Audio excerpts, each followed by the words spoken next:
Oh, thank you. Thank you, Suzanne. Whew, I'm Paula Parton and I'm an alcoholic. Thank you, Ali, for asking me. Love to hear your voice and your face. You're like one of those peaceful trees, I could just be in your presence and it helps. That's not how Brenda is, but that's how you are, Ali. That's how I knew the difference. But thank you anyway. Now, just spiritual things. So I want to start with the most important thing, and that is that I have been sober since October 29th, 1979. And I chose that short little excerpt from the 12 by 12 about the light of God's reality is because for me, I have to have a practical spiritual life. But before I jump into that, I want to say an amazing thing that happened just very recently. As many of you know, and those of you who've been on this journey with me, and I thank you for that, my two older sons drink like we drank and use other outside issues. If you did that like I used outside issues. And it's been about a 12-year terror ride. And it just seemed to be getting more hopeless instead of hopeful. And the prayers were hot and heavy, even when I didn't believe them. God blesses the willingness. And my oldest son, the one who's 30, is that's the one that's the scariest for me because he has a mental health issue as well. And I was about 3 weeks ago, or 3 to 4 weeks ago now, I was supposed to fly out of Illinois, where I live, to a conference in the Ozark Mountains. And at 2:00 in the morning, Thursday, my flight got canceled. And there are no other flights. I live in kind of a small town, flights are limited. And so I just said to myself, screw it, I'll just drive. And so that was Thursday, early morning. That Thursday night, that 30-year-old son called me and he said, I can't take it anymore. I don't know what I'm going to do. And I said, well, I'll drive into your apartment and meet me out and we'll drive around and talk about it if you want. And he says, okay. So I pull up and he's in his pajamas and he gets in the car. He says, if I go back in my apartment, I'm going to drink and use again. And I said, well, let's just drive around. He said, can I spend the night with you? I said, sure. And so we were talking like we often do. Mostly he's talking and I'm nodding my head. And he goes, I can't go back there, not even after our talk. I said, not even after he spends the night. I said, well, turns out I have to drive to a conference tomorrow. Do you want to come with me? And he said, yeah. So he drives with me 6 hours. And his very first boots on the ground experience of Alcoholics Anonymous is in the middle of a conference. And his first speaker he hears is some badass Vietnam veteran, which is right up my man's alley. And he was full, as you can imagine, he was coming down and we were on the phone with treatment centers. He just didn't think he could do this, on his own. That's all right. Whatever way that rolls, I'll roll with that. And the treatment center said is he has to either medically detox or be detox for 5 to 7 days. And so he hangs with me at the conference, and then we're Sunday morning, and I'm thinking, oh my God, I got to go drive back to Champaign, and now what? Because we can't get him in a center. He's only 3 days clean now. So I'm in the car. We're getting ready to leave the Ozark Mountains to drive back home to Illinois, and I get a text that my sponsor, Polly's husband, that hospice has put him on morphine in Florida. And we all know that the clock starts ticking at that point. And I was like, what do I drive home and get on a plane? But here's my son, nothing's more important than this right now for him. Then there's Polly, and can I make it today before he dies? And so I looked it up real quick, and on Google Maps, and it was only 14 hours. Now, you live some, big city or something. I know 14 hours is a lot to you. I live in the Midwest. 14 hours is like Trader Joe's. You know what I mean? It's like, so it's 14 hours. And I said to my son, do you want to drive with me to Florida? And he said, yes.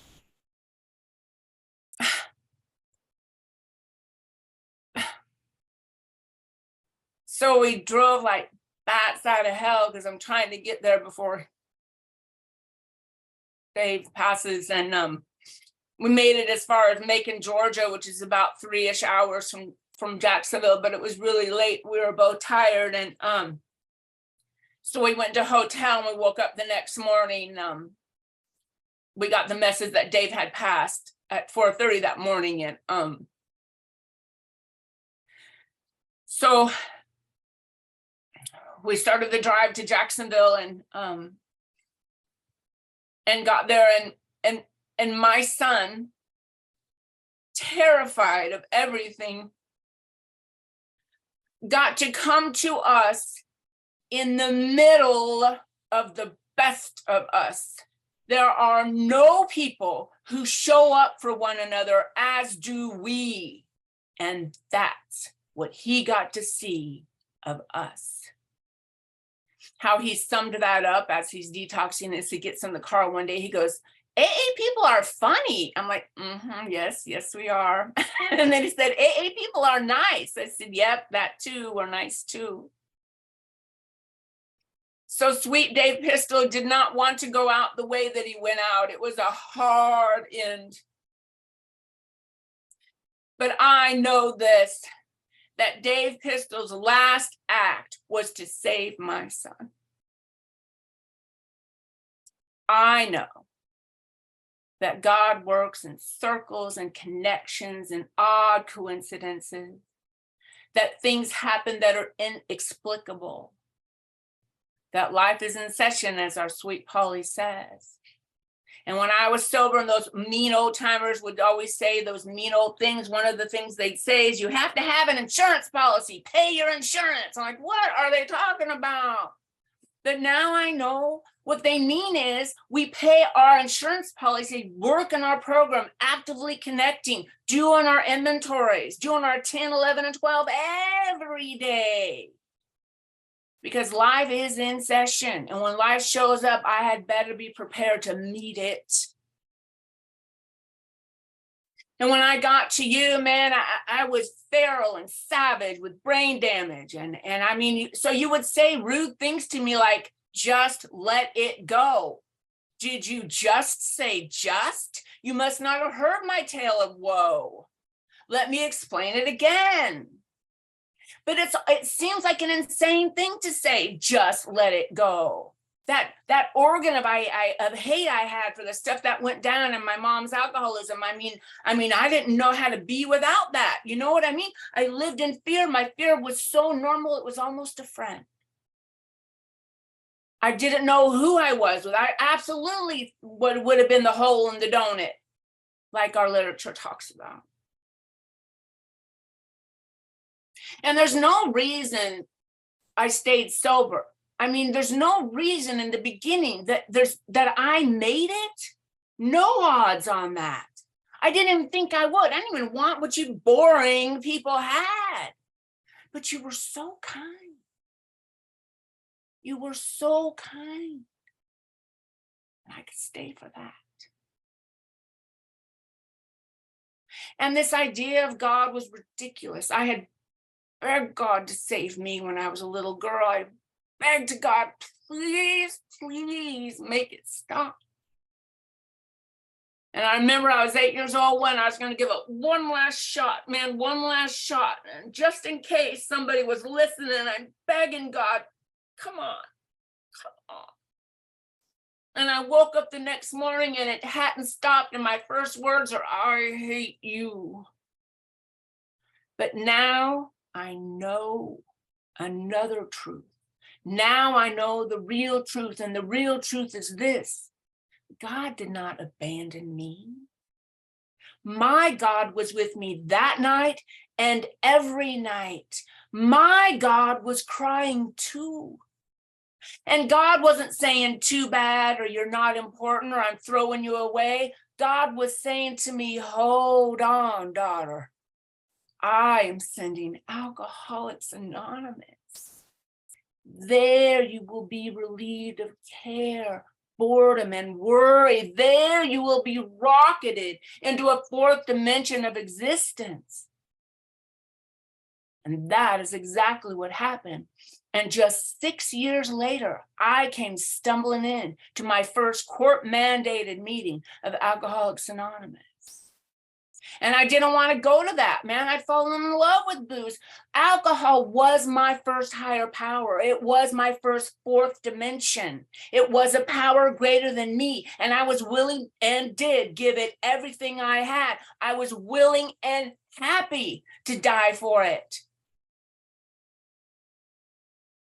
And so I came down court mandated, all kind of court trouble already. Just 14 years old, angry, doubtful and alone and terrified. This raised, man, to my first meeting because I knew there's just going to be a bunch of creeps in here. There'd been in every institution I'd ever been in. Those people loved my mom who'd just gotten sober, and she had to say, you know, the horrible things I was doing to her in my drinking. I'll never forget it.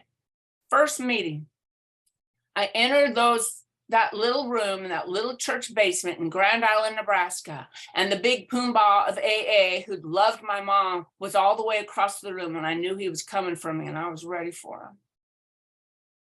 And he lifted up his head and he saw me and he smiled. And he crossed the entire room with his hand out to greet me. Like I was a person or something. And those 15 seconds of that man doing the superhuman, the otherworldly act of love and kindness is the reason I am your speaker tonight. It does not stop there. This work sometimes has no seeming payoff. Meditation and prayer, and sometimes it gets old, sometimes it doesn't feel like it's working, sometimes all these things, but it doesn't matter. C.S. Lewis summed it up better than anybody. If I'm allowed to say anything from outside, if I'm not, I do apologize and I will stop. Okay, I won't go overboard though. C.S. Lewis wrote, but God is never more in love with us than when we stand upon a mountaintop, looking round upon a universe from which every trace of him seems to have vanished. Ask why we have been forsaken and still obey. That is the work that we do. As I grow and continue on the broad and ever broader highway, ever more open highway, what I noticed is when I go into meditation, if I quiet myself enough, long enough, still enough, I begin to feel the sunlight of the spirit. And what I notice that I naturally do is I lift my head like this because I can feel it. And I'll lift my head, my face to the source, man, to the warmth. I mean, there's a reason our literature says shivering denizens of his mad realm, talking about King Alcohol. And when I know I came here with secrets, fierce secrets, I was told to keep, I needed to keep somehow. And then continued secrets of how I felt after I left a meeting, rocking back and forth 2, 3, 4, 5, 6 years sober. Hoping for the end. Not telling the secrets, man. Lying about how good I was doing in a meeting, quoting some freaking line out of literature like I knew the rest of it. I didn't. I think you knew. But there is a song called For All of Us. And you know, like if you've ever, and I'm sure you all have, I mean, I did it with AA literature in the beginning. I could read the words, but I couldn't get the meaning. But I knew I was enough to know there was a meaning I was missing. It's like if you've ever read like Proust or James Joyce or even Rumi for me. I mean, I know enough to know there's a song, but I cannot yet hear the song. If you are starting on this journey of a spiritual awakening, if you are saying the most powerful word you can say on that journey, and that word is this, maybe. If you are at that place and you cannot hear the song, dance anyway. The song will appear. And it will change. And it will be worrisome when it changes. When I had my first huge psychic change, I was 9 years sober, and I was standing on the steps of a church where I wasn't Catholic or anything, or even of that sort of religion, but he had become my colleague in raising money for a food pantry, but he had just saved my life. Because I had reached a spiritual bottom at 9 years sober that I was not able on my own power to make it out of, where the thought of alcohol began to make sense. And the only thing that stopped me from drinking that night is I did not have alcohol in my home. And it gave me that extra few seconds to remember your words, to remember the times I had felt at peace, to remember the promise of you. And because you were honorable and you said there was a power that could heal and bring peace, I could believe that you believed. And that's enough. My son on our huge cross-country trek kept saying things. He's an atheist, and he kept saying things about, I am never going to be into that God thing, so don't even think I'm going to do that. And all I would say is, well, you're in luck. You came to the right place. All kind of people can make it, no problem. And I mean, a year ago, I probably wouldn't have been able to say those words. A year ago, I'd have been a little more forceful and missed my chance and burned that bridge. These things are practical matters, man. What the 11th step does more than anything, the magic it makes more than anything, is it grants me the pause. Because I think I'm right, and I'm a fighter. Those are two dangerous combinations. But on my 11th step, it grants me the pause. And there are times, man, I mean, stuff goes down that's not just like a little bit really hard, or just like a little conflict that's really painful or really difficult or really scary. You know, life is in session. It's okay, man. It's just how it rolls. But sometimes I'm struck and my brain goes fuzzy and I don't know what to do. But because I've done my 11th step, I'm in the habit of doing it. And it grants me the pause.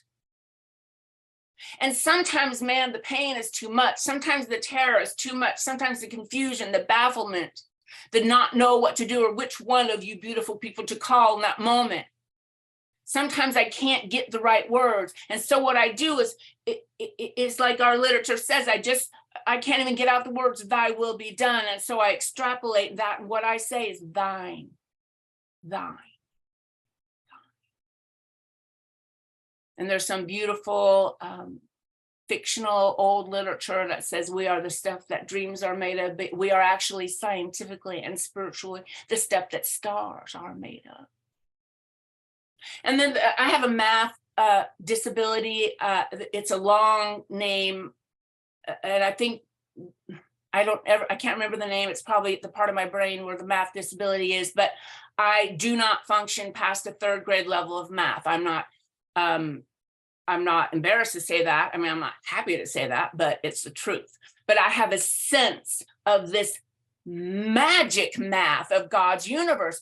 How could it be that we, the broken ones, are the ones that somehow take our brokenness, our disease even, through the magic of the formula of the 12 steps, and through that formula, our own broken stories become life-saving measures. How kind of math is that? How can that be?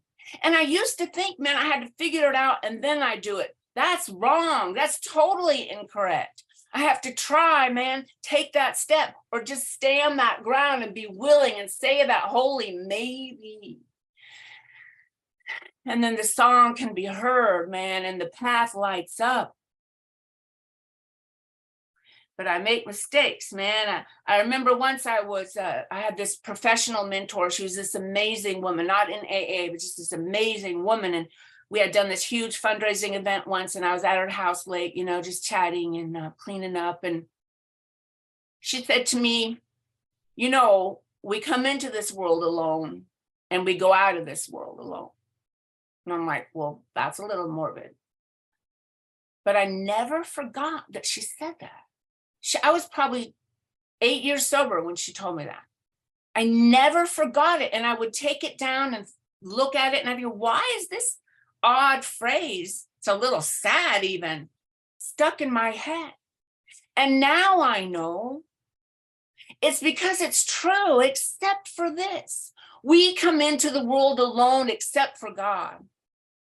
And we are each going to go out of this world alone except for God.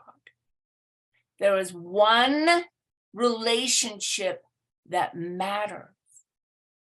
I just got done with a book study with Sweet Dolly, as a matter of fact.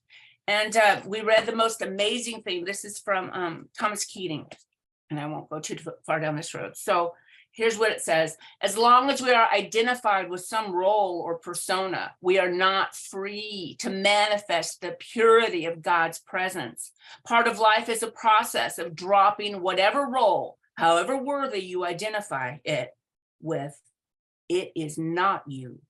Your emotions are not you. Your body is not you. You are not those things. Who are you? That is the big question of the second half of the spiritual journey.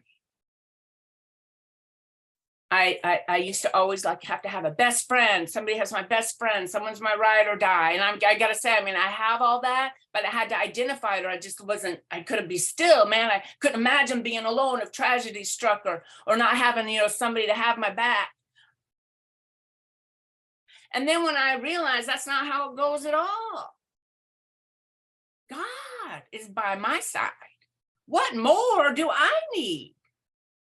Nothing more.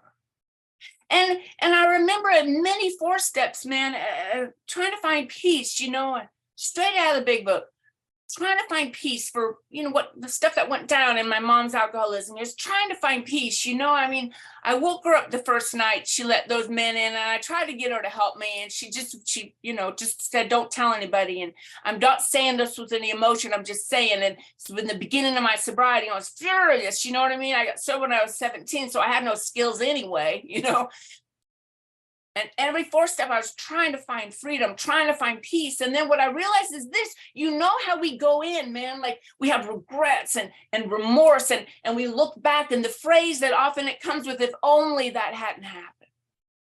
If only that hadn't happened. And many of those things, they're true. It was a horrible thing. All those things that happen or that we do are horrible things. But we do this work and it changes the perception.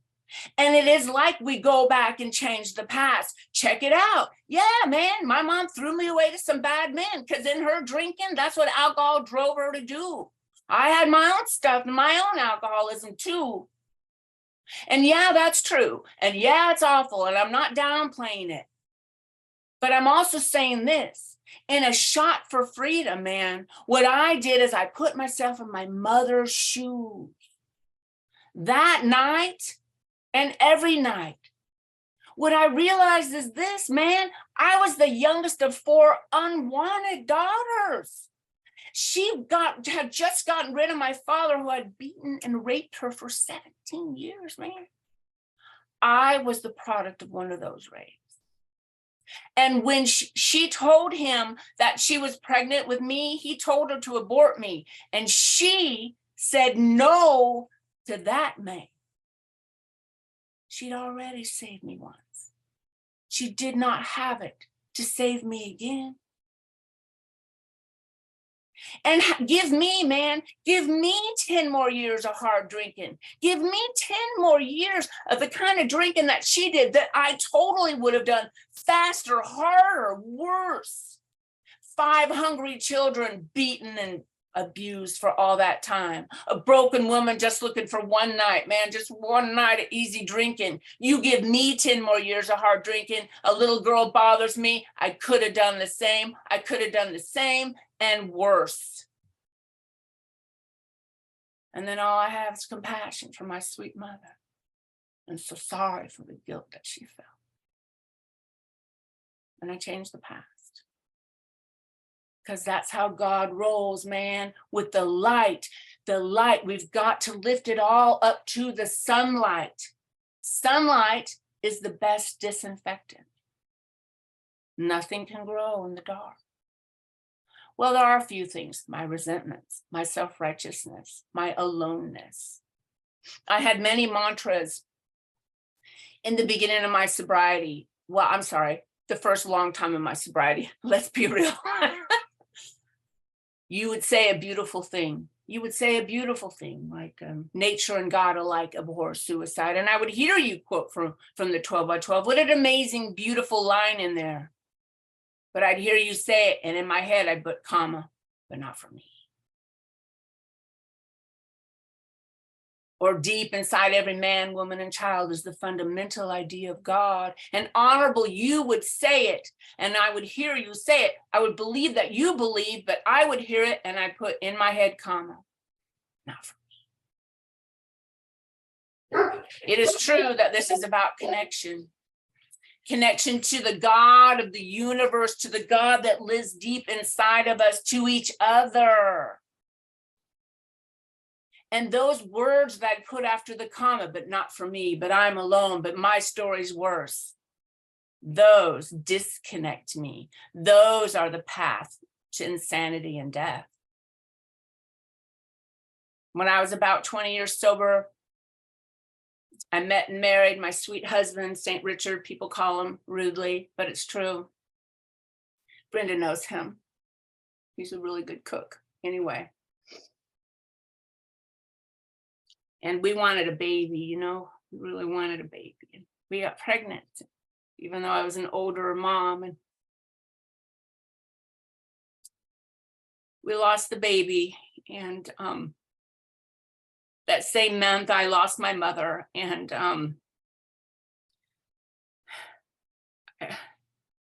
it wasn't too much, but it felt like just too much. And I was hemorrhaging, and I was home. And the nurse was saying, you got to get in here. You got to get in here. And I knew, I'm so sorry. I am sorry to say this, but there was a few seconds where I knew it wasn't a bad way to go out. But I was a member of a home group, and they were not having any of that. And they showed up at my door without my permission with food and help. And one of them came up to my bed, and she sat by the bed, and she took me by the hand, and she said, please go get the transfusion. Someday someone will need this story. And because I understand that I am responsible and to be of service, I got up and got the transfusion and lived. 2 weeks later, I should not have been out of bed, but my home group said, come on, come to the meeting. We'll come get you. We have a special chair for you. So they came to get me just 2 weeks later. And at the beginning of the meeting, when they asked for visitors, a young man raised his hand and he said, I am visiting from out of town, and I am here because my mother has died. And I do not know how to be sober without my mother. And I said, I got you. That's the magic math. We do this work. The light and the song appears, and the service begins. And that is the point. For many years and 4 steps, I would write the bystanders who didn't help us when I was growing up. Again, I don't have any emotion about it. I'm just saying. And I would write, why didn't anyone help us? And even through those, I didn't have any more angst about it. I just wanted to check on it. You know what I mean? I just wanted it, to go, not even a question anymore. And finally, through many inventories, I finally got to a point where I realized, you know what? I don't know why anybody didn't help us. But what I do know is that I will never be a bystander. and I was free. And I've told the story. I'm not going to tell the whole thing again about my oldest son, the one who is in treatment now. He was born dead. And my grandmother, who had been gone for 10 years, came to take him to some other place that she had come from. And I don't know why I got to see her and feel her. She had loved me a lot. And I don't know, but I was on no drugs and 13 years sober. So when I say my grandmother was there, my grandmother was there.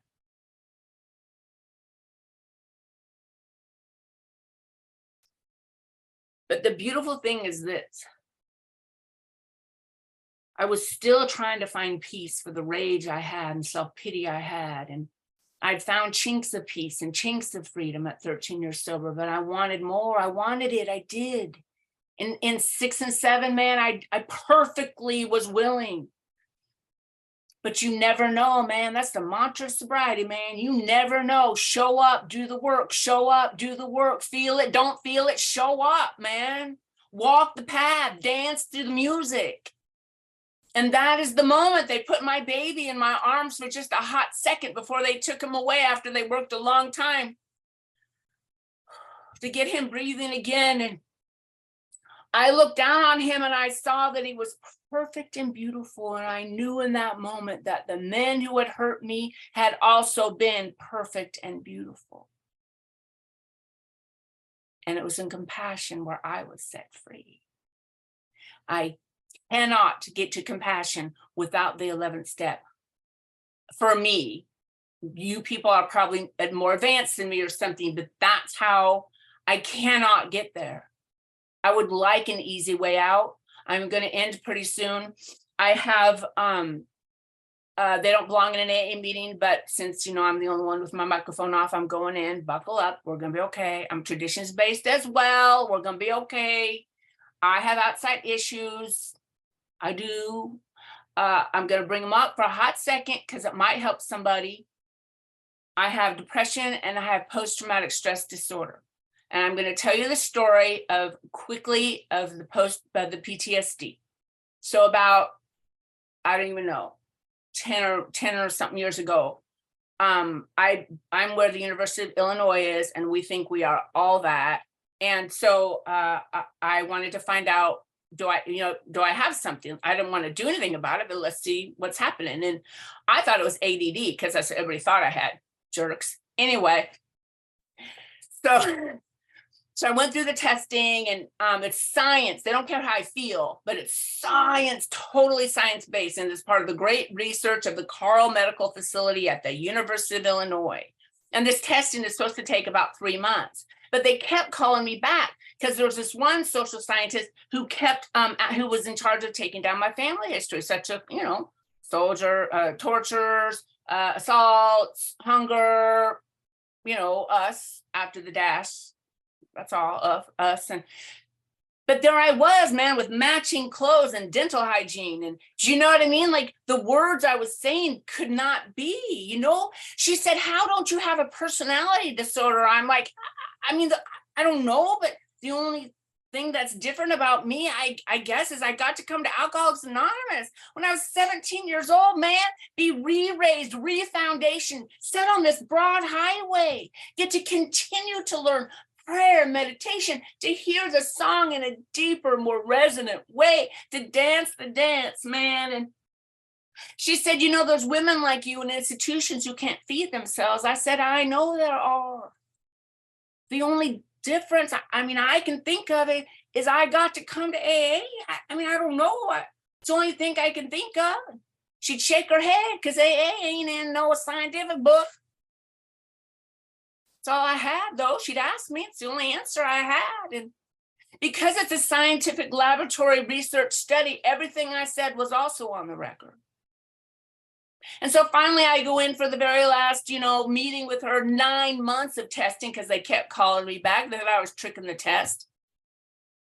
And to give me the diagnosis, she says, you have post-traumatic stress disorder. And she said, the kind that you have, you guys are not even going to believe this. The answer to the kind I have is meditation. How about that for some magic math? Because I happen to be an alcoholic. And if you haven't noticed, I'm a member of this fellowship that has a step that's dedicated to just that. But so we're in there and she's telling me, and we're on the scientific record, it's going to be part of the study. It's all in there. Everything I say, everything she says. She's a scientist, nothing touchy-feely. And she's telling me this diagnosis, and she looks at me because she can't help it, man, because there we are, man, blazing forward.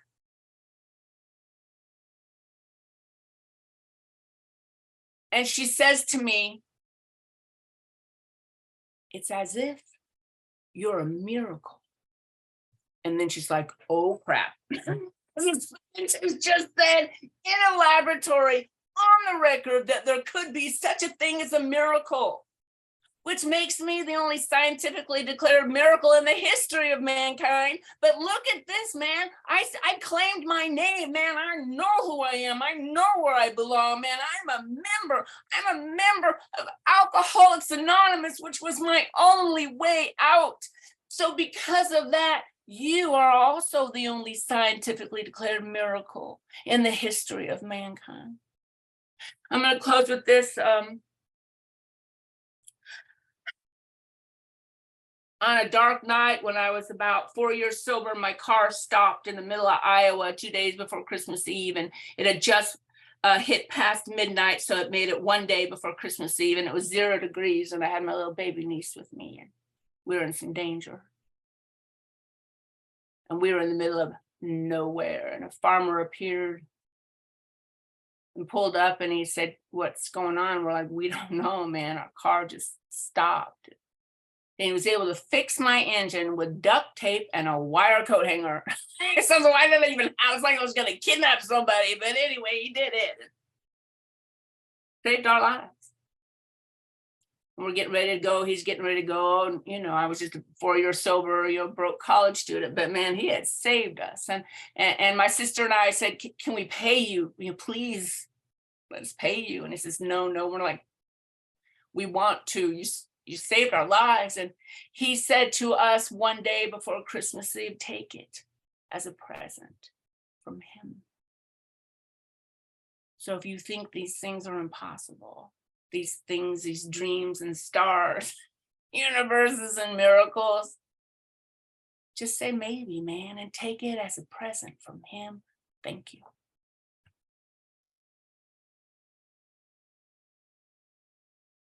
Dolly, come on up, please. Thank you so much, Paula. Oh my God, beautiful. That is the fundamental message. That's the message of Alcoholics Anonymous, which you delivered here tonight. Totally. I'm so happy I came here and I got to listen to you. What happened to you happened to me. Wow. That whole cell miracle. We were reborn. There is not any program that I'm aware of that does what happens here. It's not even believable. You have to witness it. You can't even tell anyone about it. You can only share your experience. And it's all I did. And what blows me away is I just suited up. I suited up and I said yes to all of you. Do this, do that. Yes. And God, Paula, really good job. Really good job. I work with those people that have mental issues in a psychiatric facility. And I get what you were saying. And every day I thank God. I thank God, because in spite of me, not because of me, I don't know. I don't know that I was saved. I don't know why. I don't question anything like that. It's not for me. But we are so blessed. Thank you so much. I just love you. Thank you. Thank you, Dolly. And Paula, if you move to comment on the comment, please go ahead and do so if you like. Coach Michael, come on up, please. Definitely. Coach Michael, an alcoholic, and what a treat today, especially on a type of day like I'm having. There's a lot of things piling up on me, and I really got a lot of hope and inspiration from your share. Quick question, and excuse me, I'm driving, trying to maneuver this car. Could you go into a little bit about how do you separate your PTSD from your alcoholism and the steps you've taken and strides you've gained? Sure. It might be a super personalized journey. I don't know. But for me, meditation, I mean, it's just not a spiritual answer, it's a medical, answer.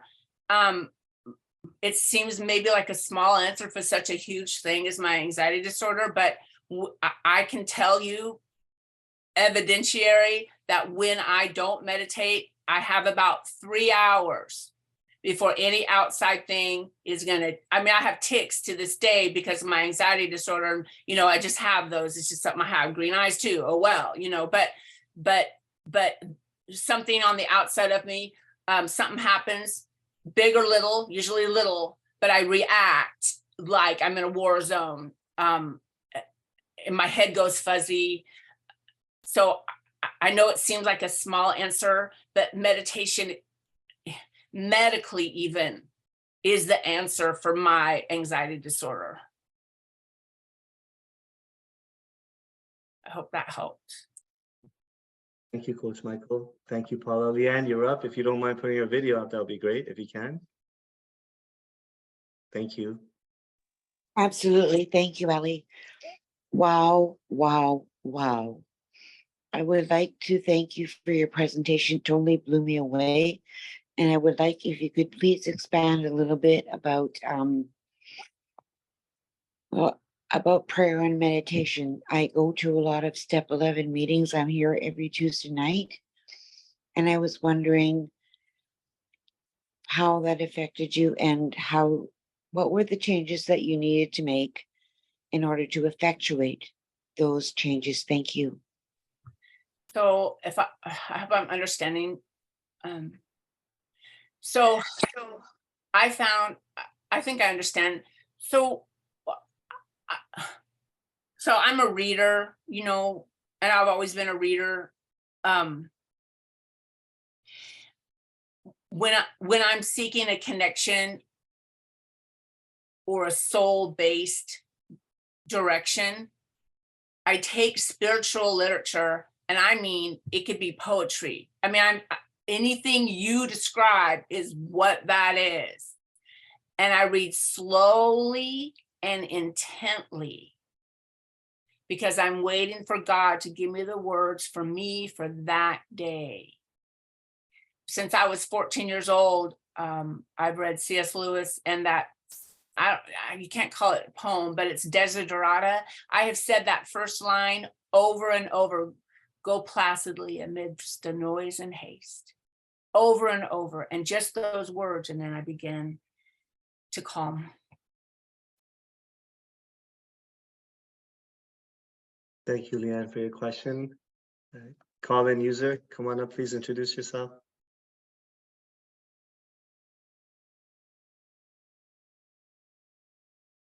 Hi, my name is Rosina, and I'm an alcoholic and an addict. Thank you so much for the beautiful presentation.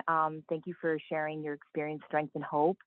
And I really appreciate how you addressed the outside issues, the mental health, the abuse, and we can recognize that these are certainly stigmatized in society, but also sometimes in the rooms. And I liked how you brought them back to the understanding of what our diagnosis is. We have a spiritual malady, right? And all these tie into what afflicts us on a soul level, and how you brought them back to the solution, and that it's that transcendental sweet spot of finding God in the now, right? And so I just want to tell you, it really touched me, and it was really beautiful to hear your story, and to give us the solution to what our spiritual malady is. And my question is that you, thank you for the reference to C.S. Lewis, and you also mentioned something in the context of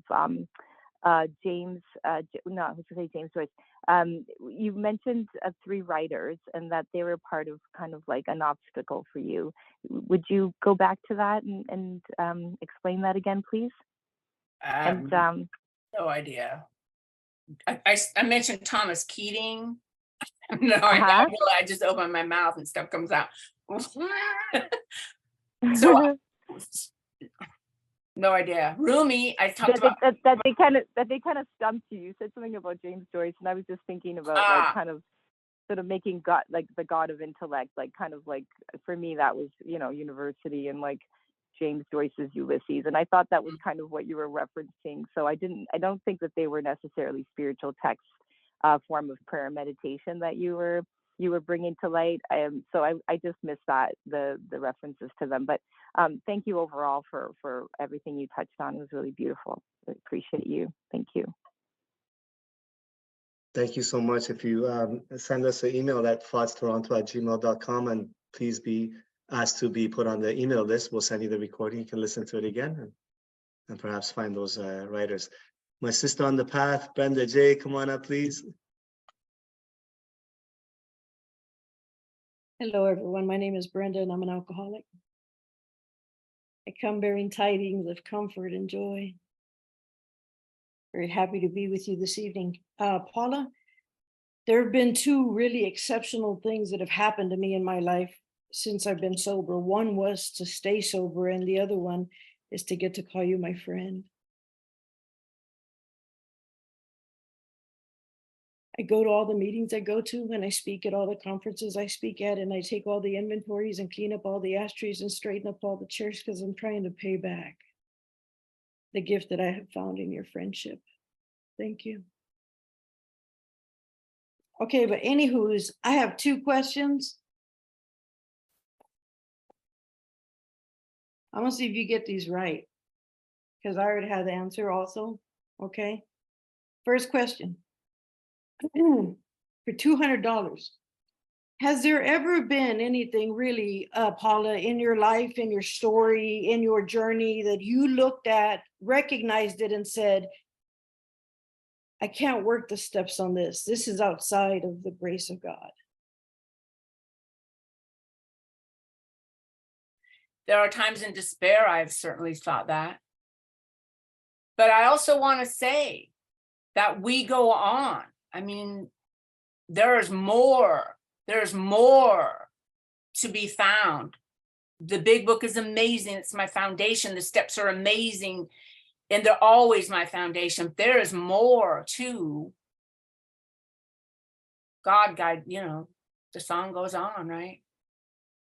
Which leads to my second question, and that is, when you absolutely need it, in your life and in your body. So in both of those places, where do you go look for courage? So every time I'm afraid, and little things or big things, or I've said yes to a task that needs to be done, and I am the one on the ground that has to do it. There is no way around that. What I do is I remember how my world runs, and that is this. I'm on the front line of whatever this is. And at my side is the God of my understanding. And I actually go through the memory and the vision of reaching my hand up to my God's hand. And we look at each other and we say, here we go.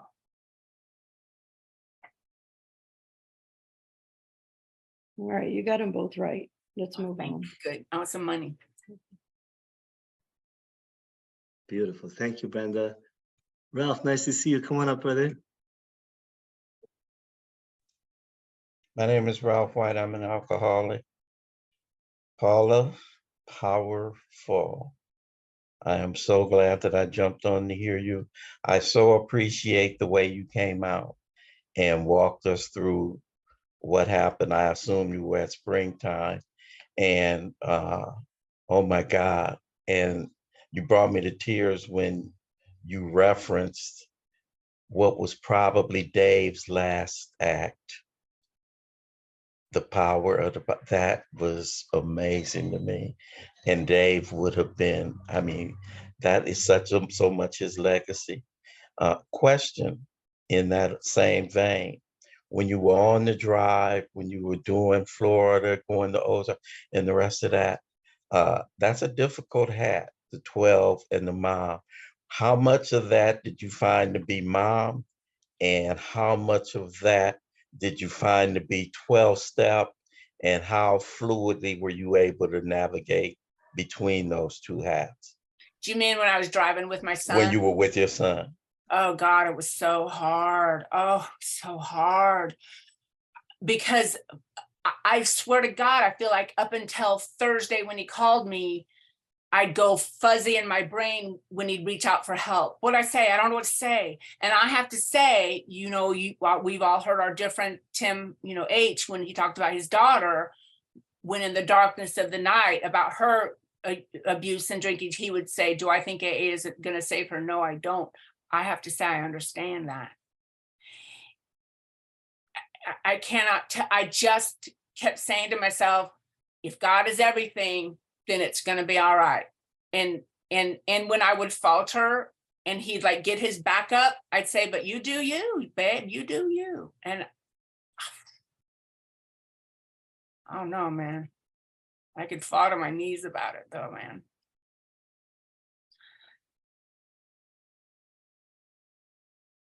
Thank you, Ralph. Thank you, Paula. All right, here's my better half. Afsi, come on up, please. Hi, everybody. I'm Afsi and I'm an alcoholic. So grateful. So grateful to be an alcoholic and to be here tonight to listen to Paula. You just are incredible. I mean, I'm still on the verge of tears from your talk, and wow, the power of God that comes through you and your examples right until the end with that finishing touch. Oh my God. I was just, after you stopped talking, I was still weeping like a baby. And that has not happened to me. You touched me so deep and reminded me of this beautiful power whose power I have witnessed in my life so many times, that everything that you said resonated with me so deep. So this power that is so beautiful that we're able to tap into from this beautiful 12 steps in this program. And I just want to tell you that God speaks so beautifully through you, and you touched me so deep. And I'm so, so happy that Ali told me there was a real good speaker, and I jumped on the meeting tonight. So happy. Thank you. That's all I wanted to say. Thank you. Thank you, Afsi.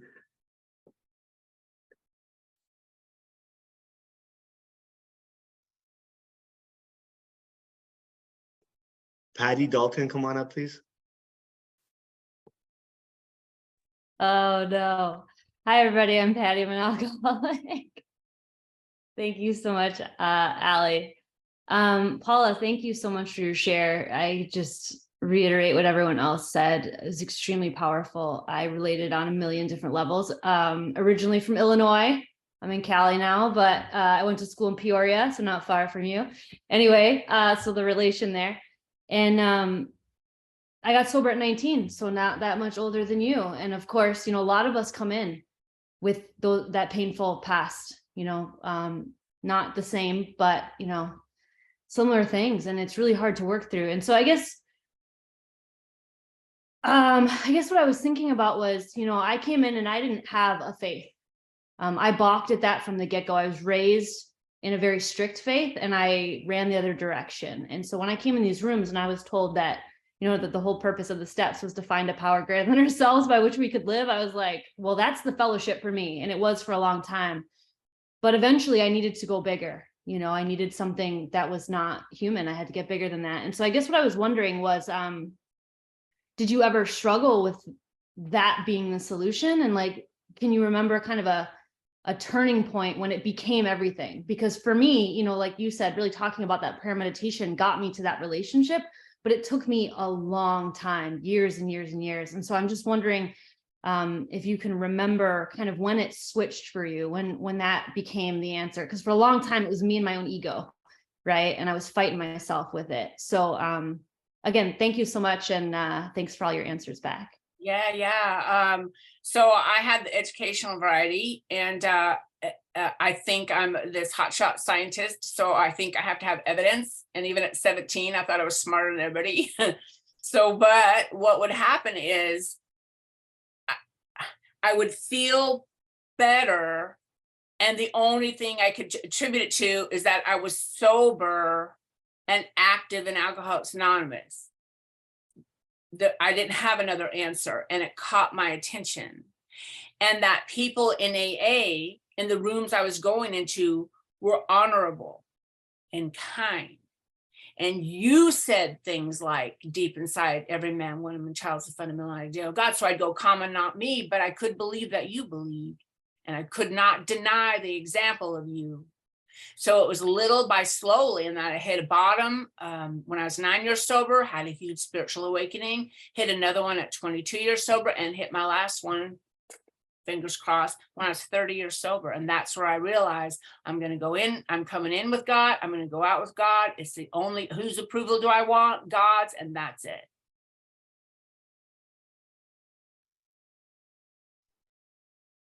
Thank you, Patty, for your question. Nikki, come on up, please.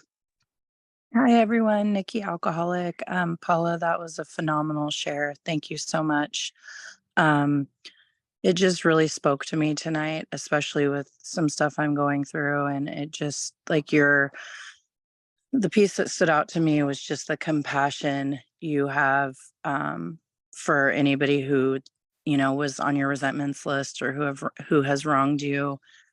And I'm dealing with a new resentment right now, and dealing with a really hard relationship with my mom. And so my question for you is just, this is a process. And like, was there a point where it was like, boom, I have my compassion?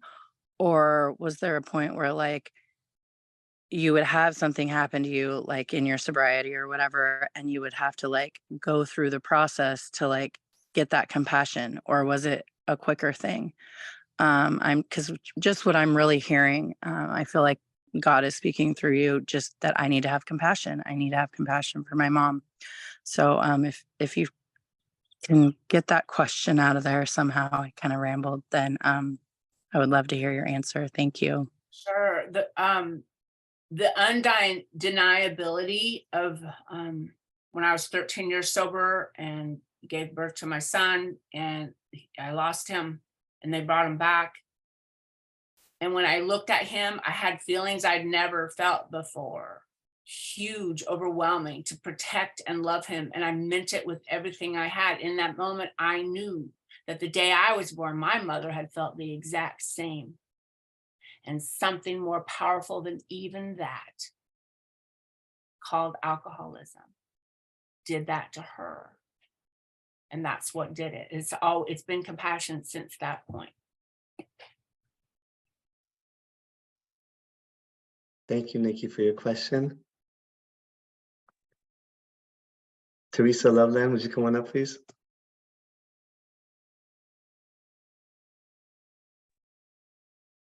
Hi, I'm Teresa, alcoholic, and thank you, Paula. That was,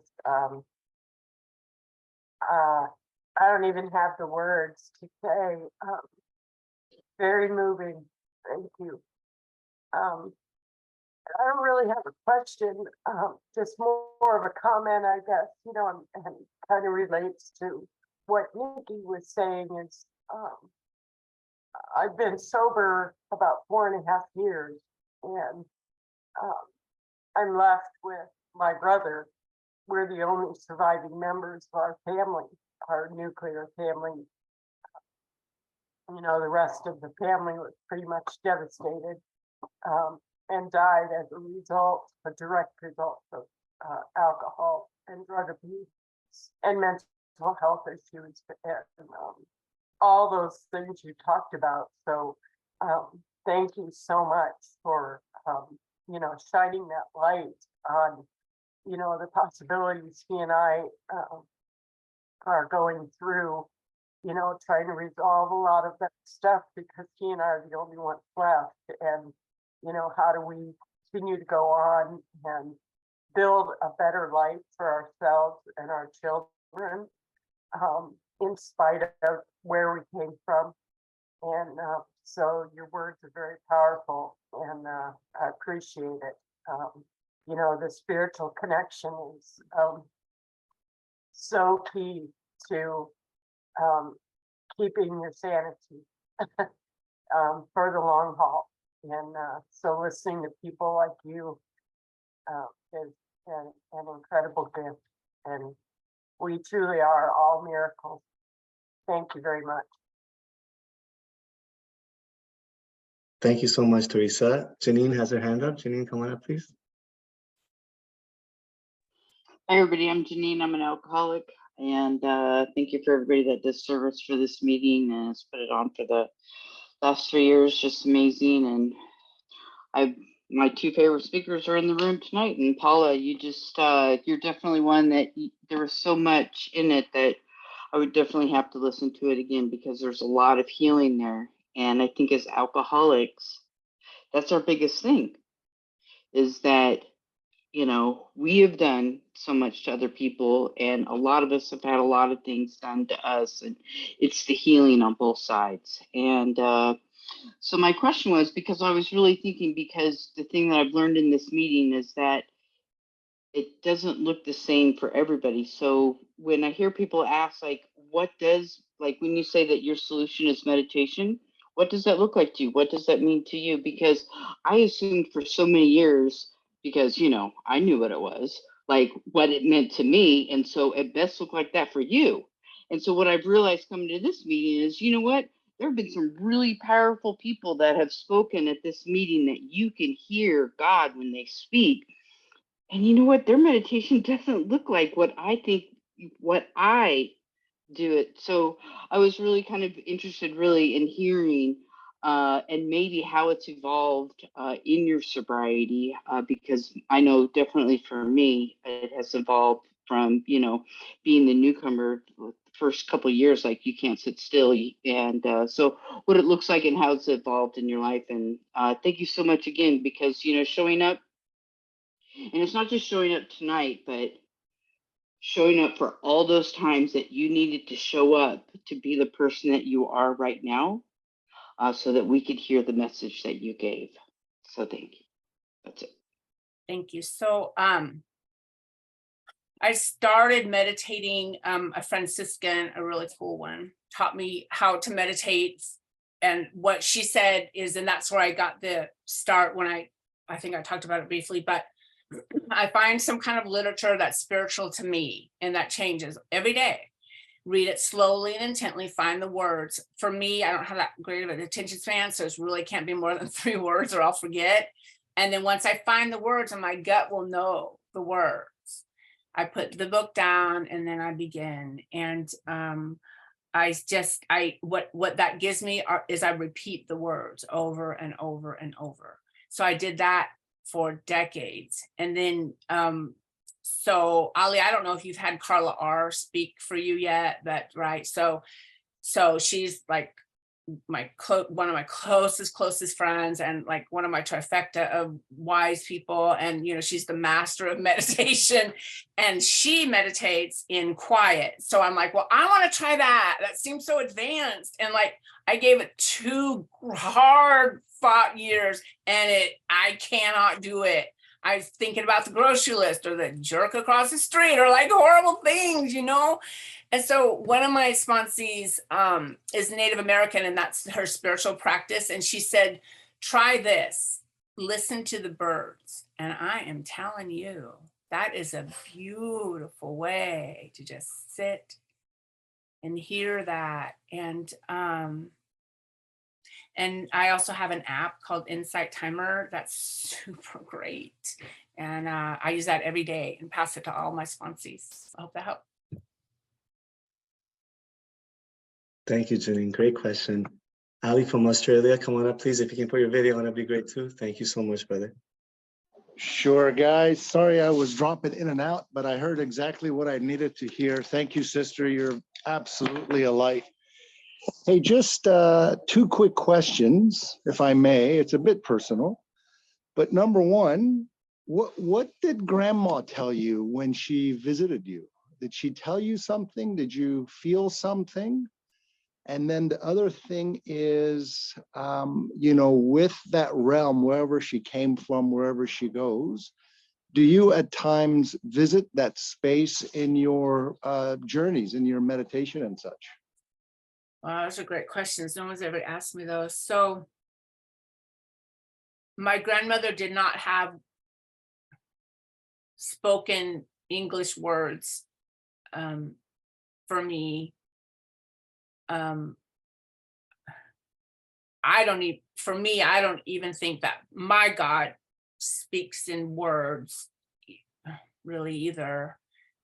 But the feeling of her, I've never found a word in any language or to sum it up, but it was perfect connection, perfect peace. There was a light, and I just wanted to be in that light. And my words to her were, of course you're here. Of course you've always been here. And that the connection is so thin between us and that place. And so that's that one. And I can't remember, you had a second thing to say, and I can't remember what it was. Maybe I answered it already.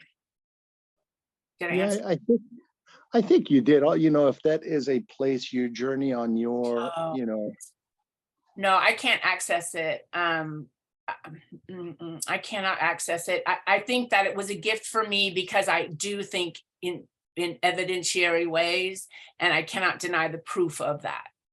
So I think that was one of its gifts to me, that I know that it's there. Thank you, Ali. Great questions, brother. And last but not least, Trish, come on up, please.